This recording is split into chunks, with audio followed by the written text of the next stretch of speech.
Hello guys! Today, ang ituturo ko sa inyo is all about adding and subtracting dissimilar rational algebraic expressions. Okay, let's start. Steps on adding and subtracting dissimilar rational algebraic expressions. So we have 3 steps. Step 1, find the LCD of the expression or the least common denominator. Step 2, find the equivalent expression of each of the given using the LCD as denominator. For step 2a, divide the LCD by the original denominator and then multiply the result with the original numerator. And then lastly, proceed to perform the operation using the equivalent fractions and using the steps of similar algebraic expressions. Okay? So basically, what we need to do is first find the LCD and then we will express yung ating mga terms using yung ating LCD. Okay? And then lastly, perform natin yung mga given operation done and then yung ating steps ng similar algebraic expressions. Okay? So, dito sa ating lesson na ito, mahalagang alam nyo or naiintindihan nyo yung ating steps ng similar algebraic expressions. Dahil hindi nyo ito maintindihan kung yung sa similar algebraic expressions, hindi nyo pa naiintindihan. Okay? So, for our example number 1, we have x plus y over x plus x plus y over y. So, first thing we need to do is find the LCD. So, in this case, ang denominator natin is x and y. Yung LCD niya is basically yung product nilang dalawa. Dahil magkaibang variable sila eh. So, wala kang makikitang common factor dyan para mas simplest pa yung iyong LCD. Or talagang yung pinaka-least common denominator yung makukuha mo. Okay? So, for our LCD, it is the product which is xy. Okay? So, ngayon, copy ko lang muna siya, x plus y over x plus x plus y over y.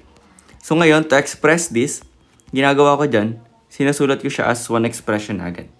So, LCD natin dito, xy. Okay? So, ngayon, yung step 2 natin daw is, i-divide natin to, yung xy, sa ating original denominator. And then, yung quotient is, so dito, divide, i-multiply mo naman dito sa ating numerator. Okay? So, ngayon, xy divided by x, that will give us y. So, yung y na yon, so, let's write here, y. Okay? And then, itong y ngayon, i-multiply natin siya sa numerator. So, yun yung sinasabi sa ating step number 2 kanina, sa mga nabanggit kong steps. Okay? So, multiplying y sa x plus y. So, x times y, that is xy. And then, y times y, that is y square. Ayan. So, same lang yung gagawin natin dito sa ating second term. So, divide natin siya dito. And then, yung quotient na yun, i-multiply natin siya dito sa numerator. Okay. So, xy divided by y, that is equals to x. So, itong x yung i-multiply natin sa x plus y. So, distribute natin yung x. We have x times x, that is x squared. And then, x times y, that is xy. So, meron na tayong ganitong expression ngayon. Okay? So, ngayon, i-apply na natin yung ating steps sa similar algebraic expression. So, ngayon, naka-express na siya in one expression. What we need to do, so, combine like terms tayo sa ating numerator. So, we have muna, 9 natin yung merong second degree na y squared and x squared. So, copy lang natin siya. Dahil wala naman siyang same term. And then, plus, meron tayong xy plus xy. So, like terms sila dahil parehas ng variable. So, if we combine this, we will have 2xy. Divided by yung xy. Okay? And then, lastly, yung last step natin sa similar algebraic expression is to express in reduced form. Pero as you can see, it is already in reduced form. So, this is our final answer. Okay? So ngayon, proceed tayo sa ating example number 2. Example number 2 natin, 3x plus 1 over x squared plus 2x plus 1 plus 5 over 2x plus 2. Ngayon, medyo tricky na yung paghahanap natin ng kanyang LCD. Dahil meron na tayong trinomial and meron din tayong binomial.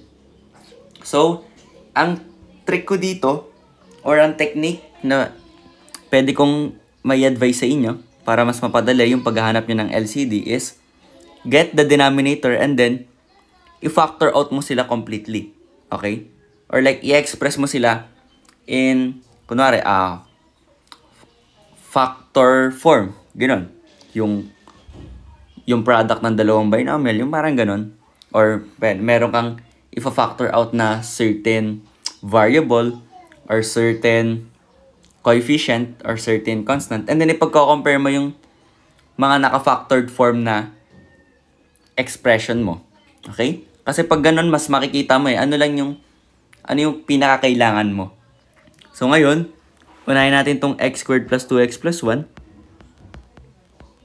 Kapag finactor natin to, this will become equal to, so this is a perfect square trinomial. So ang factor niya is basically x plus 1 times x plus 1.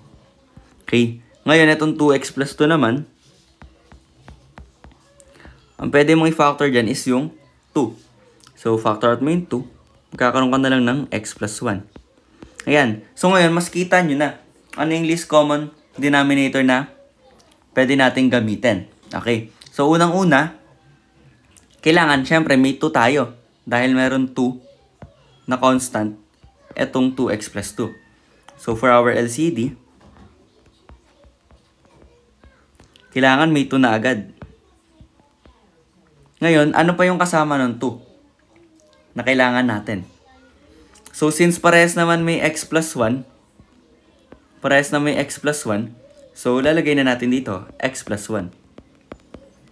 And then, kulang pa tayo ng isa pang x plus 1 para dito sa ating x squared plus 2x plus 1. So, lagay pa tayo ng isa pang x plus 1. So, this is our LCD. Ito na yung LCD natin for this example. Okay? So, para mas madali, pwede nyong i-express na lang to as 2. Tapos, ko-combine natin yung x plus 1, which is, ito lang naman yan pag pinag-combine. Or kapag sinimplify, this is x squared plus 2x plus 1. Okay? So, ngayon, burahin ko to. So, ngayon, using yung LCD natin na to, so, rewrite natin yung ating yung ating given.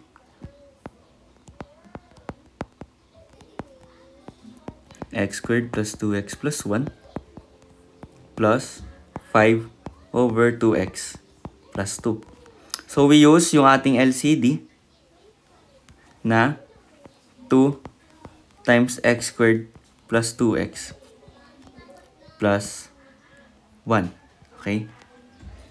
Or, pwedeng express na lang pala natin yung factored form kasi baka mag-simplify pa tayo mamaya. Gawin na lang natin 2 multiply by x plus 1 times x plus 1.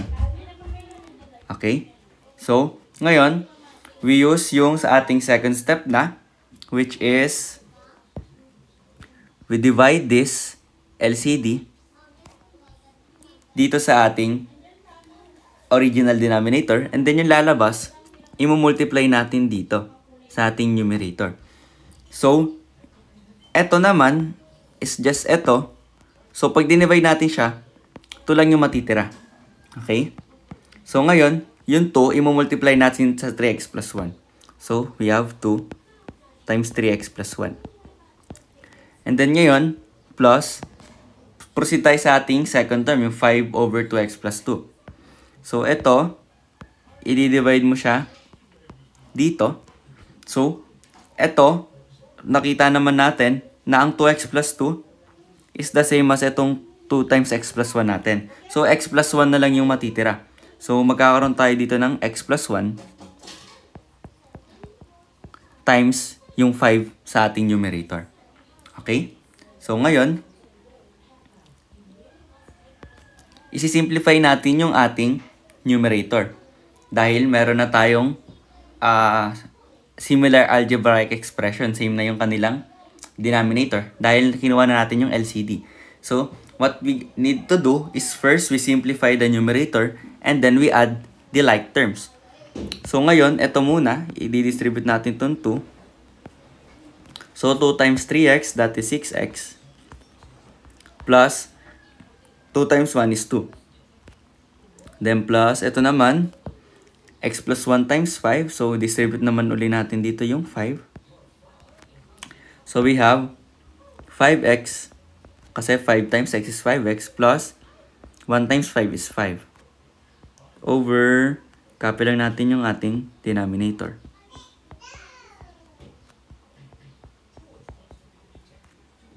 So, simplifying this, combine natin yung like terms sa denominator, or rather sa numerator pala.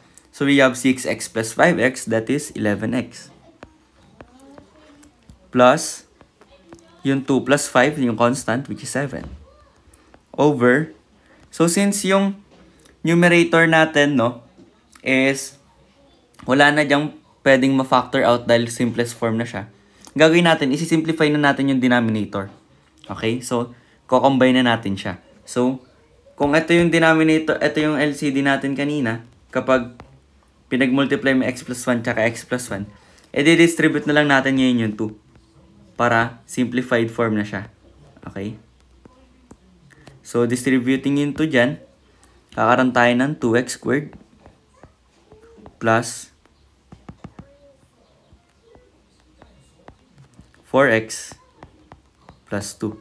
So, ito na yung ating final answer. Ito na yung simplified form talaga niya. Okay? Ayan.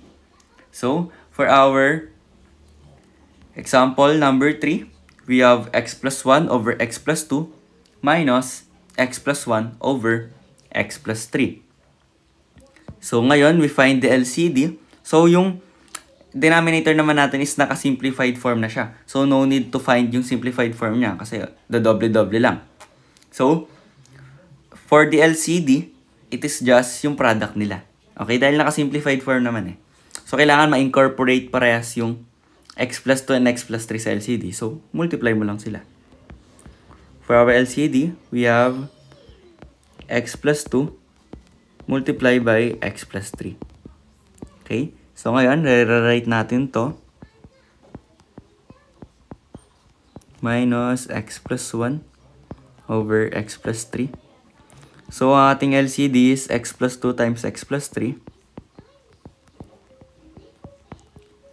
So, ngayon, step 2 tayo, which is, di-divide mo yung LCD natin sa original denominator, and then, yung quotient, i-multiply mo sa numerator. Okay? So, basically, matatanggal lang yung x plus 2 dito pag dinivide mo siya. May matitira kang x plus 3. So, yung x plus 3, yung i-multiply mo sa numerator niya. Okay? Minus, dito naman tayo sa ating second term. Okay? So, pag dinivide mo yan, syempre, x plus 3 naman yung makakancel, yung madi-divide out. X plus 2 na lang yung matitirang, i-multiply mo sa numerator. Okay?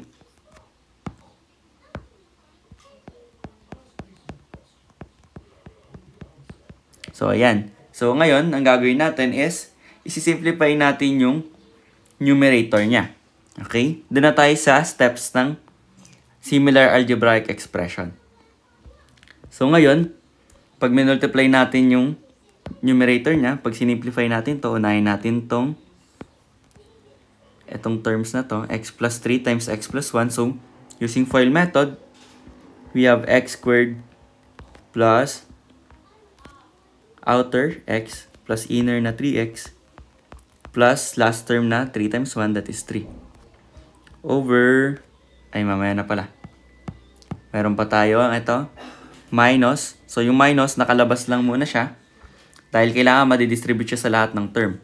Okay? So, x plus 2 times x plus 1. FOIL method lang ulit. We have x squared plus outer x plus inner na 2x plus yung last term na 2. Okay? Over yung x plus 2 times x plus 3. Ayan. So, burahin ko muna to para medyo malaki yung space natin.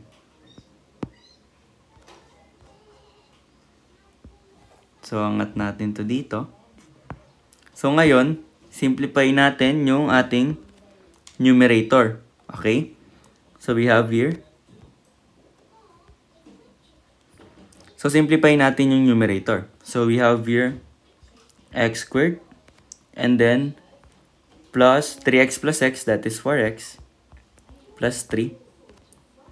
Minus, eto kapag sinimplify natin to, kakaroon tayo ng x squared plus 3x plus 2.